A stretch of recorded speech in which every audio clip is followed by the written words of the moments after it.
Bonjour à tous, bienvenue sur l'Acquisition. Nous sommes au repère du dragon avec monsieur Gabi qui est un grand fan de l'Acquisition, qui commente très souvent, surtout à propos d'un certain deck. Aujourd'hui, il va nous présenter non pas Supralourd, mais un autre deck qui, je trouve, tout aussi intéressant, à savoir Fourreur, connu sous ses nombreux noms. C'est un deck fusion OTK, c'est ça qu'il faut retenir. Oui. C'est un deck qui fait boum boum boum. Ça fait boum boum boum si tout passe. C'est un deck qui a beaucoup d'endurance quand même, c'est ça qui est assez impressionnant. Il peut jouer à travers beaucoup de boards et il peut détruire tous les boards. Il peut détruire tous les boards et il peut OTK. Tant qu'il n'y a pas de contraintes. Les contraintes, tu les super polis, frérot. Alors, on va commencer tout logiquement avec le main deck. On va commencer par un des starters, Ours Peluchimal. Ours Peluchimal, qu'est-ce qu'il fait? Il a deux effets, Hard Once per turn, et chacun, c'est soit l'un, soit l'autre. On peut l'envoyer depuis la main au cimetière pour poser directement un vendeur de jouets directement depuis le deck. Et c'est l'effet qui nous intéresse le plus car c'est... Vendeur de jouets est la meilleure carte du deck. Exactement, c'est la carte qui dit plus tuto. Ensuite, on a le chien Peluchimal. Le chien Peluchimal, il a un effet... Lorsqu'il est invoqué normalement ou spécialement depuis la main, il va chercher un lame du lutin tranchant ou un monstre Peluchimal, excepté lui-même. Et du coup, le principal à faire, c'est aller chercher soit Ours Peluchimal, ou alors si on l'a déjà, soit les ailes Peluchimal, qui feront partie du package Peluchimal pour le card advantage. Je joue que 2 ailes Peluchimal. Un troisième serait de trop parce que c'est T'as pas spécialement besoin de l'avoir en main. C'est ça. On peut l'envoyer depuis le deck au cimetière par un autre monstre Peluchimal que je montrerai juste après. Ou alors la défausser depuis la main. Et avoir en trop me bloque beaucoup. Parce que son effet qui prend l'entièreté de sa case, c'est qu'un seul effet. Et c'est s'il est dans le cimetière et qu'il y a un vendeur de jouets que vous contrôlez sur le terrain, vous pouvez le bannir et cibler un autre Peluchimal dans le cimetière. En résolution, vous allez bannir le deuxième pour piocher une carte et vous pouvez envoyer un vendeur de jouets que vous contrôlez au cimetière pour piocher une carte supplémentaire.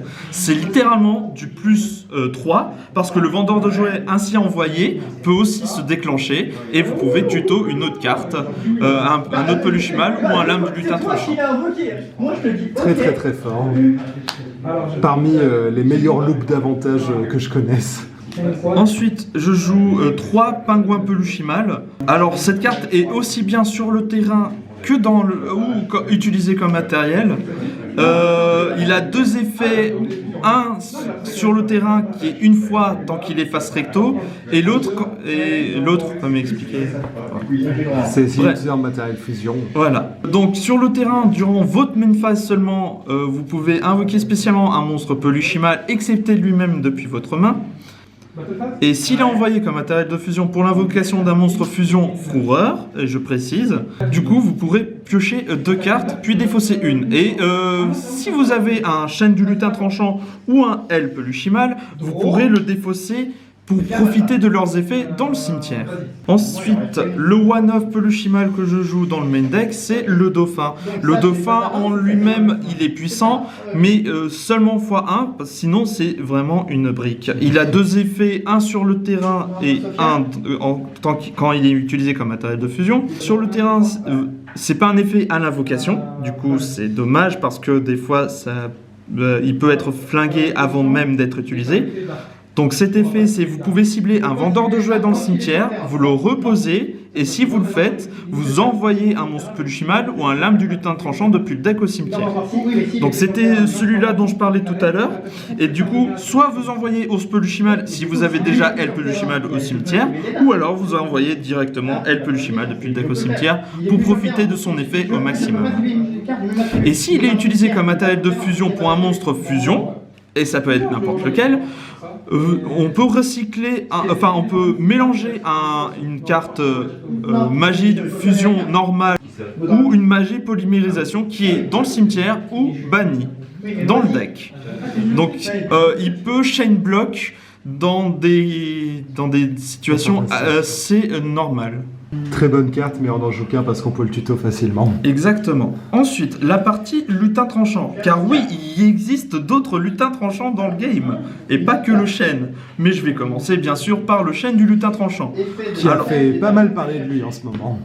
Oui, car il est très utilisé pour l'India Infrouar dans les decks méta actuels. Alors, il a 2 effets, un sur le terrain et un dans le cimetière. Alors, le premier effet est quand même utilisé assez rarement parce que c'est un effet qui est à la déclaration de son attaque. Lorsque cette carte déclare une attaque, vous pouvez ajouter une copie de lui-même depuis le deck.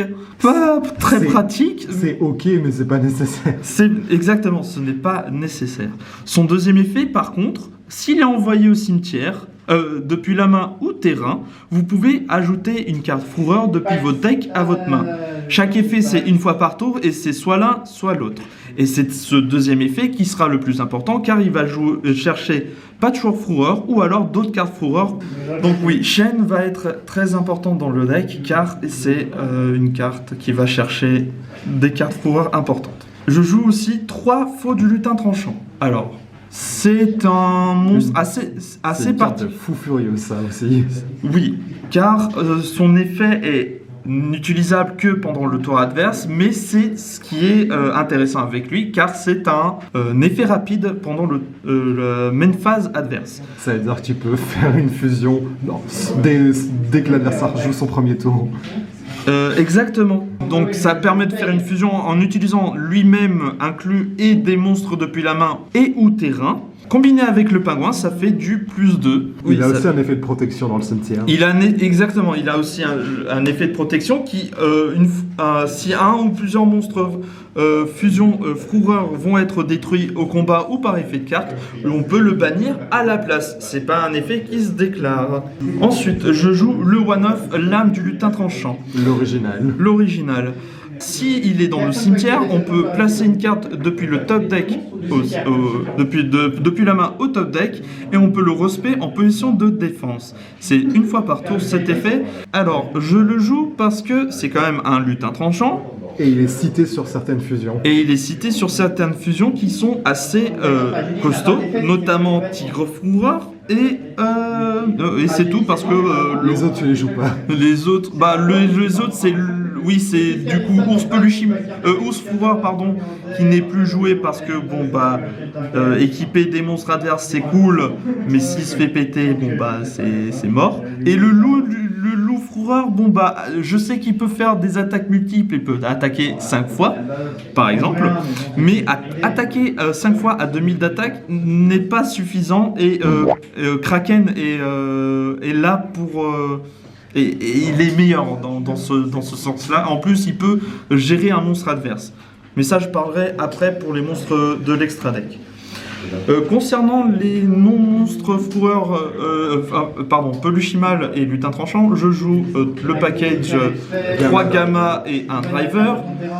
Ça permet de jouer aussi pendant le tour adverse. Et l'autre monstre qui n'est pas un monstre Peluchimal et lutin tranchant que je joue dans mon deck, c'est, attention, Edlich. Alors, je joue que 3 Edlich. Et que tu joues quand même le bel artwork, quoi. Tu fais pas les choses à moitié.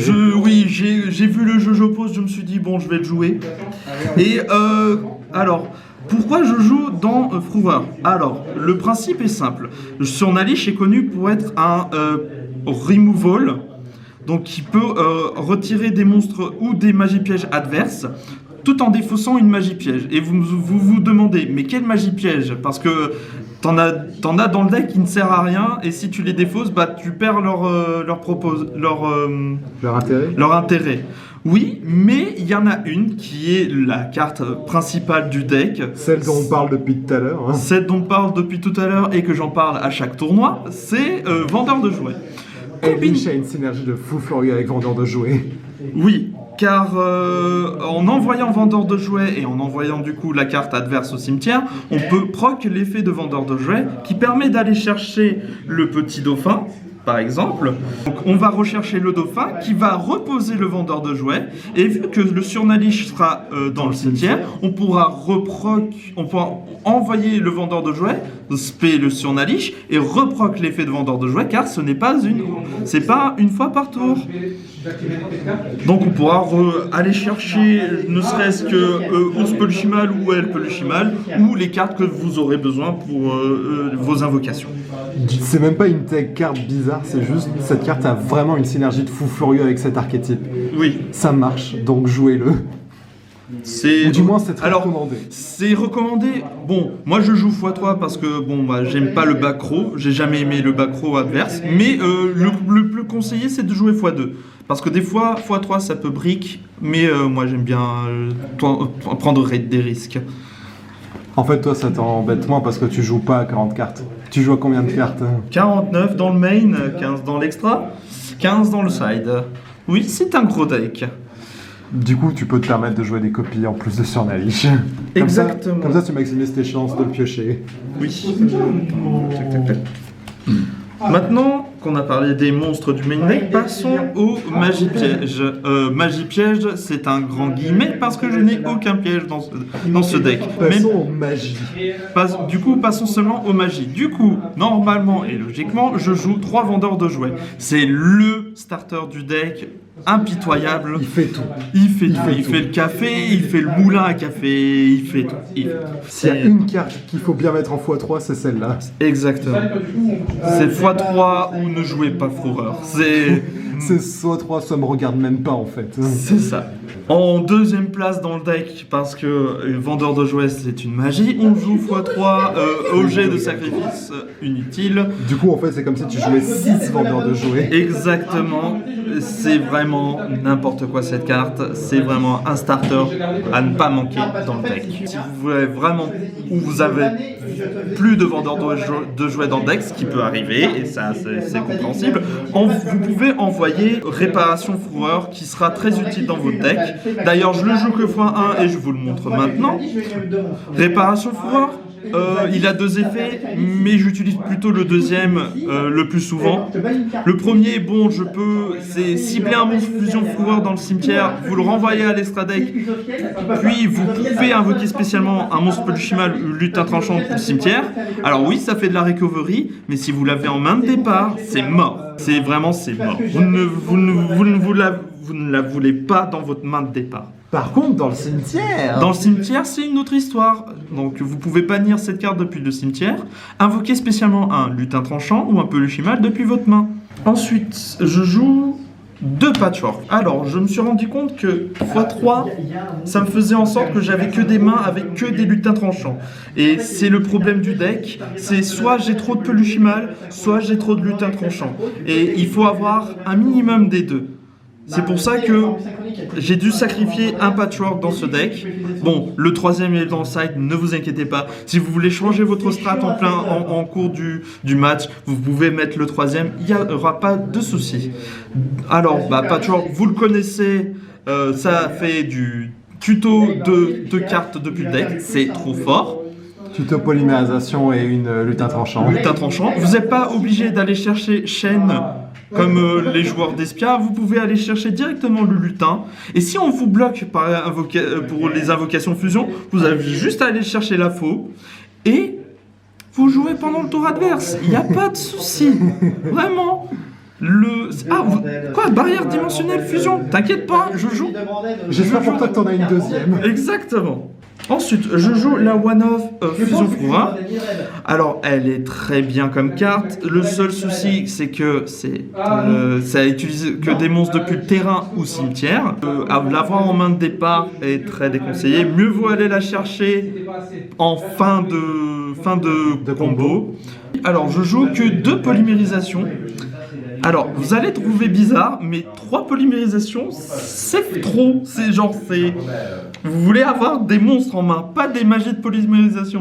Il vous faut les matériels quand même. Alors, vous êtes dû remarquer, mais oui, je joue Super Poly et j'en joue 3 parce que je suis un fou furieux. Et en ce moment, c'est très fort. En ce moment, c'est très fort parce que ça permet de gérer des monstres adverses devenus trop pénibles, que ce serait que DPE ou Baroness qui est un synchro guerrier et Overload. Ou même en général, tu peux bouffer les terrains sprite, tu peux bouffer terrain element, tu bouffes tout avec cette carte. Oui. C'est juste parce que j'en avais marre que mes plays de foire étaient interrupts et ça sert à leur interrupt. Je joue 2 tourbillons jumeaux et 2 Rageki. C'est les board breakers. Les board breakers. Et un orage foudroyant. Alors vous vous demandez, pourquoi un orage foudroyant? Alors j'ai pas les moyens, déjà. Pourquoi un? Mais parce que j'en ai qu'un. J'en ai qu'un et je les drop miraculeusement. Et en gros, ce ratio me plaît parce que c'est à la fois genre... C'est à la fois une autre copie de Tourbillon Jumeau, à la fois une autre copie de Rageki. Exactement, c'est littéralement ça, merci. Ensuite, pour terminer les one-off magie, je joue une droplet, un changement de cœur et la surprise du chef, le jardin des pingouins royaux. Le jardin des pingouins royaux, c'est tout simplement le formation Tenki pour les monstres pingouins. Et quelle carte pingouin est disponible dans Peluchimal? C'est tout simplement le pingouin Peluchimal. J'en reviens pas, t'es en train de faire la pub de la carte. Exactement. Cette carte fait le café aussi parce que vous pouvez réduire le niveau d'un pingouin et défausser une carte. Vous pouvez défausser Chaîne du lutin tranchant, l'aile Peluchimal, l'ours Peluchimal en trop. Elle a 2 effets. Et c'est incroyable cette carte. Je la joue x1 parce qu'on va pas abuser. Pingouin, c'est une très bonne carte, mais l'avoir en... C'est une très bonne carte, mais pas au point où j'aurais besoin d'en avoir 6. Exactement. Genre, je joue un IP Mascarena avec son compagnon Licorne pour rester dans le... Ah non, pardon, ça pourrait être la même. Ça pourrait être la même, mais ce n'est pas. Et un mouton de croix. Ensuite, je joue le package Crapodilic Requin Bahamut. Je peux le faire dans le deck parce qu'il y a des monstres de niveau 4 qui sont hauts. Et ça fait quand même une negate. Nous connaissons le potentiel de Crapodilic. Et... le deuxième effet quand même qui dit récupérer un monstre haut, vous pouvez récupérer le dauphin ou le pingouin si nécessaire pour continuer vos plays. Ensuite, je joue un résident des abysses. Alors, quand même, son effet... Floodgate le cimetière, Floodgate, on aime bien. Donc si ça peut interrupter les monstres adverses dans le cimetière adverse, oui, ça, on le fait tous les jours. Mais aussi, ça peut booster les monstres hauts. Rare est le fait que ça m'a servi à gagner des games par le boost et pas par son deuxième effet. Mais on le rappelle quand même parce que ça donne quand même 500 d'attaque supplémentaires pour les monstres hauts tant qu'il est attaché à un monstre haut. C'est seulement il y a des monstres hauts dans Fourreur. Clin d'œil, clin d'œil. Clin d'œil, exactement. Ensuite, nous passons aux monstres fusion. Je joue un Bout-Dragon des Marais qui servira Target à Super Poly. Garura pour la même raison. Dragostapelia pour la même raison. Et aussi, il a une negate. Et c'est tout comme target Super Poly. C'est déjà pas mal. Et oui, parce alors on a quand même besoin de place dans l'extra deck, mais ils sont quand même importants dans le deck pour gérer les nocifs adverses. Il manque aussi Chimère Guardian. Il fait du plus dans le deck. Et surtout, ces matériels sont génériques. Oui, et je peux utiliser n'importe qui vraiment dans le deck. Je peux renvoyer un Surnalish au cimetière comme matériel, pour ensuite le reborn. Tu peux utiliser Psyframe Driver comme matériel. Oui, et en plus, vu que j'utilise aussi Dauphin Peluchimal, il peut chain block ses effets. Du coup, la partie fourreur est la plus importante, les plus importantes que moi je trouve dans le deck. Donc, un tigre fourreur, un kraken, un dans l'âme et 2 baleines cruelles. Pas de cartes sur le terrain, ça peut être soit les cartes adverses ou alors les soi-même. On peut péter son propre vendeur de jouets et vous savez ce qui se passe ensuite. Baleine, détruire une carte sur chaque côté de terrain, c'est trop fort et on peut le faire pendant le tour adverse en utilisant le faux du lutin tranchant que vous avez vu tout à l'heure. Elle a aussi un effet de boost. Elle peut elle peut se booster elle-même ou un autre monstre fusion sur votre côté terrain. Vous pouvez ainsi booster l'attaque de Chimère et ça devient n'importe quoi avec lui parce qu'il a déjà de base 3300 et il devient encore plus énorme. Ou alors vous boostez Baleine elle-même pendant le calcul des dommages et le monstre adverse sera détruit. Heureusement pour vous. Malheureusement pour votre adversaire. Ensuite, le one-off Kraken. Alors Kraken est incroyable parce que même si son effet cible, il envoie le monstre ciblé adverse et il ne détruit pas. Les monstres qui disent qu'ils ne peuvent pas être détruits par effet de carte, bah vous les envoyez. Les monstres qui flottent par la destruction, bah vous les envoyez rouler boulet parce que lui il empêche ça. Par contre, si vous utilisez cet effet, il ne peut pas attaquer directement. Certes, mais c'est là que entre en jeu dans l'âme. Dans l'âme, Reborn le Kraken et il pourra attaquer directement parce que ce n'est plus le même Kraken. En plus, il peut attaquer 2 fois, non? Il peut attaquer 2 fois et en fin de battle phase, il peut changer en position de défense. C'est du coup un bouclier à 3000 de défense. Très très bonne carte. Insane. Pour dans l'âme, bah oui, il rebande les monstres fourreurs du cimetière et il booste chaque fourreur pour 400 d'attaque. Et s'il est utilisé, s'il est invoqué en minimum 3 matériels, il est non destructible au combat ni par effet de carte. Donc ça va être difficile à le removal. Donc faites gaffe. Et voilà, c'est tout pour mon deck fourreur. Donc, j'ai quand même le side. Fais-le vite fait. Alors, je joue 3 barrières dimensionnelles. Dans ce format-là, on peut se flinguer soi-même et il n'y a pas de souci. C'est pas grave. Si l'adversaire ne joue pas, c'est tout ce dont tu as besoin. Exactement. Le dernier patchwork. Au cas où. Le dernier tornade jumeau. Saryuja. Alors, Saryuja. Je l'ai parce que il m'a toujours servi pour du remélange de briques. Alors oui, il est dans le side, mais vous pouvez pas le mettre. Il y a ça c'est à vous de décider. Vous pouvez le jouer directement dans l'extra. Par contre, oui, ça vous prendra une place d'un autre monstre et ça sera vos choix. On joue un dernier monstre fourreur dans le side. Je joue le casse-cou. C'est juste un gros bâton à 3000 d'attaque. Il est générique dans le deck. Un monstre lutin tranchant et un monstre peluchimal. Il a un effet quand il détruit un monstre adverse.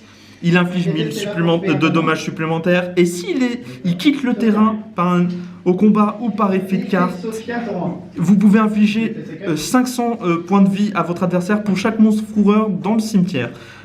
Ce qui peut complètement changer la donne dans le game. Ensuite, les autres targets super polis. Je joue une chimère diplexer pour jouer contre les cybers. Un dragon profondame dragon nécro contre zombie ou Edlich.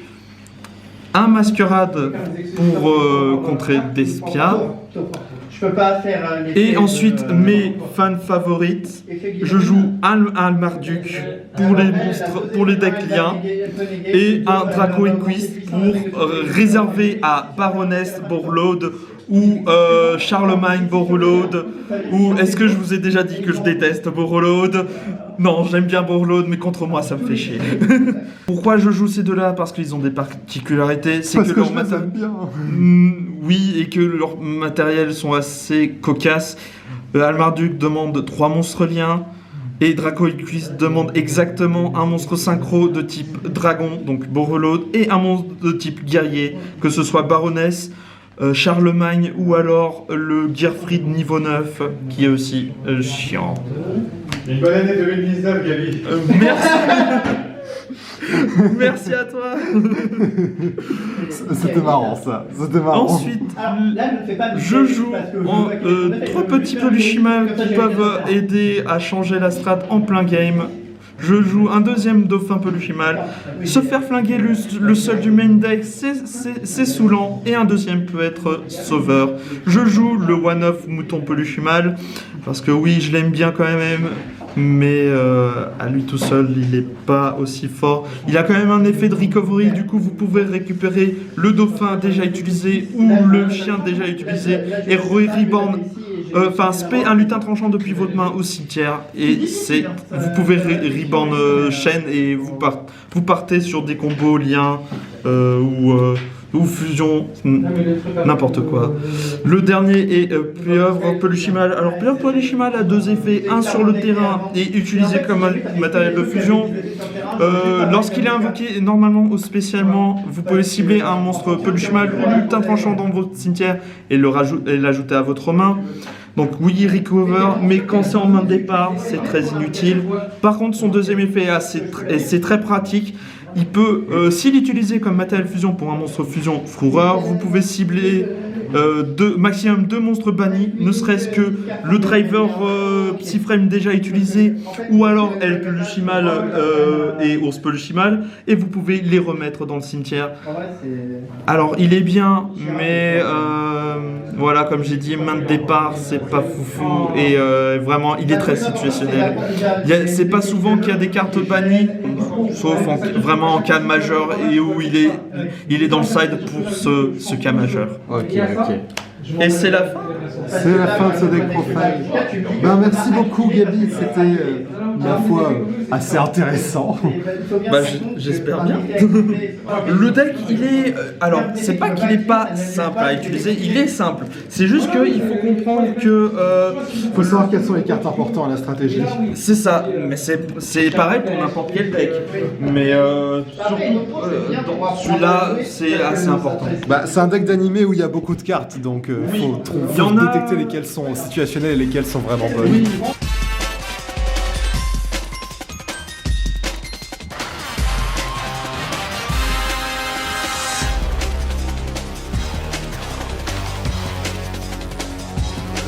Bon, est-ce que tu as un dernier mot à dire avant que je ne coupe la caméra? Alors, le deck peut être mignon au début, mais finira pour être dangereux. Donc faites gaffe si vous affrontez ce deck. Faites très attention si vous croisez un peu le Schneemal. Merci beaucoup Gabi, à une prochaine fois, peut-être.